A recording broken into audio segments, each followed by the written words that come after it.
Bum bum bum bum bum bum bum bum bum bum. The Peter Light Show. Bum bum bum bum bum bum bum.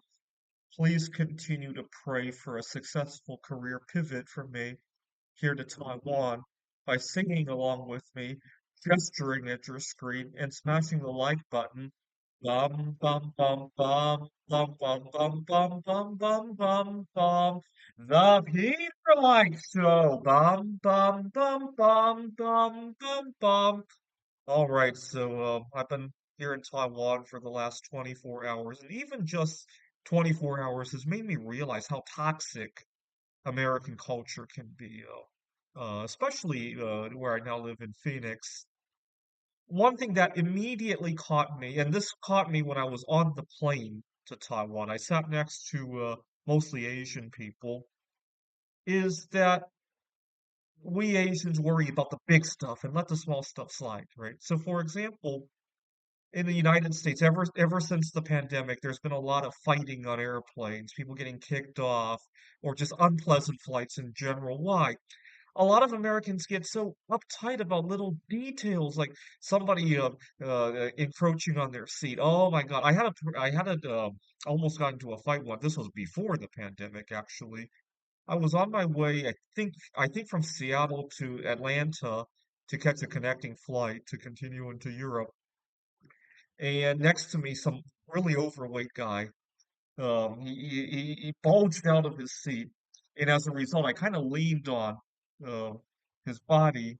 In in my mind, I maybe I shouldn't have nitpicked like that, but in my mind, I thought that because he was in the physical space of my seat, that it was him that was touching me, not me touching him. And obviously, that kind of logic didn't go well with him. Now, granted, I should have been a bigger person with that. The flight was full, otherwise I would have just changed seats, right? And here in Taiwan, yeah, if that person were, first of all, not too many people are overweight in Taiwan. But if I ran into an overweight Taiwanese person, I think we could have shared that and touched each other and been okay with the flight, right? That's what, and we would worry about bigger things, right? For example, he might be a little bit more worried about doing something about being overweight. Meanwhile, I can relax on the flight and think about something else, right? And that's what I meant by worrying about the big stuff and letting the small stuff slide, right? Which is probably one reason why we don't have a lot of overweight people here in Taiwan, right? Because people could focus on their lifestyle without all of this. Every time I've stayed in a hostel, this is the hostel I'm staying at in the United States, I felt like, gee, maybe instead of staying in a hostel, I should have done something to go to jail instead. That probably would have been a more comfortable vacation. I really do feel that way sometimes. It's very uptight, a lot of rules to follow. A lot of people have hair triggers. And you don't even know where those hair triggers are, right? At least in a jail, you know what's going to cause trouble, right?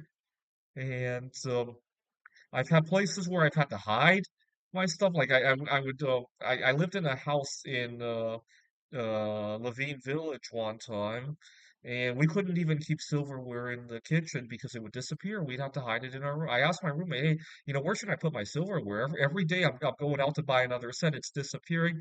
My roommate said, this is a common area. Maybe you should take it to your room. Now, do I mind the physical act of having to take my silverware to my room? Not so much. I mean, I hate the concept of hoarding stuff, right? But I can do that. What I hate more is the fact that I don't have roommates that I can trust, right? I didn't sign up to go to a jail, right? I signed up to live in a house, right? Here in Taiwan, we don't have to do that, obviously. Just very toxic. It's very toxic. There's a lot of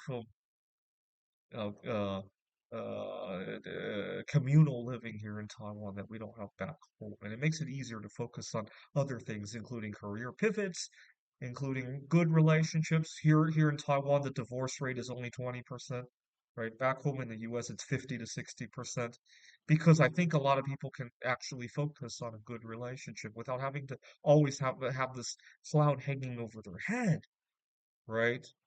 So pray for my career pivot here in Taiwan. Now, here in Taiwan, a lot of people are more comfortable in different living situations. So here in the hostel, I have a few roommates who are long-term residents. I also know a lot of people in Taiwan who are still living with their parents. They're in their 30s and 40s. I think back home in the US, living in a hostel, you would be considered homeless, right? Similarly, I think if you're above a certain age and still live with your parents, the government technically considers you homeless. Why? I don't understand it. These people, I don't see anything wrong with the people who are living here long term, right?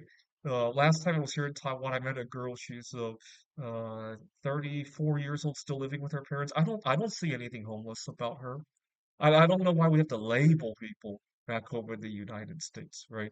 And I think that label creates a situation where these people don't have anything to lose anymore, and thus the discomfort with living with such individuals, right? Um, and another thing I like is that because so many people are comfortable living with their family, there's less of a debate on the tipping culture and the minimum wages. Don't get me wrong, these people are doing a good job and whatever the situation is, whatever they need to earn. But when you go to a restaurant, the person behind the counter has a home to go to, so they're not necessarily as pressured to demand a living wage. As a result, everybody can more easily afford to go out to eat. I actually like this kind of lifestyle a little bit better because our real wealth isn't in dollars or homes, right? Our real wealth is our connection to each other, right? We've traded good, real wealth for fake wealth over in the United States, right?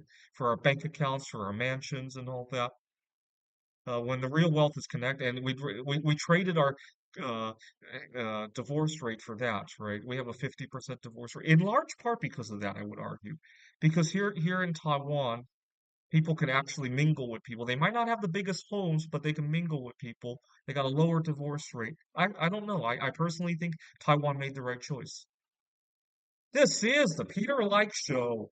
Bum bum bum bum bum bum bum bum bum bum bum bum. The Peter Like Show. Bum bum bum bum bum bum bum.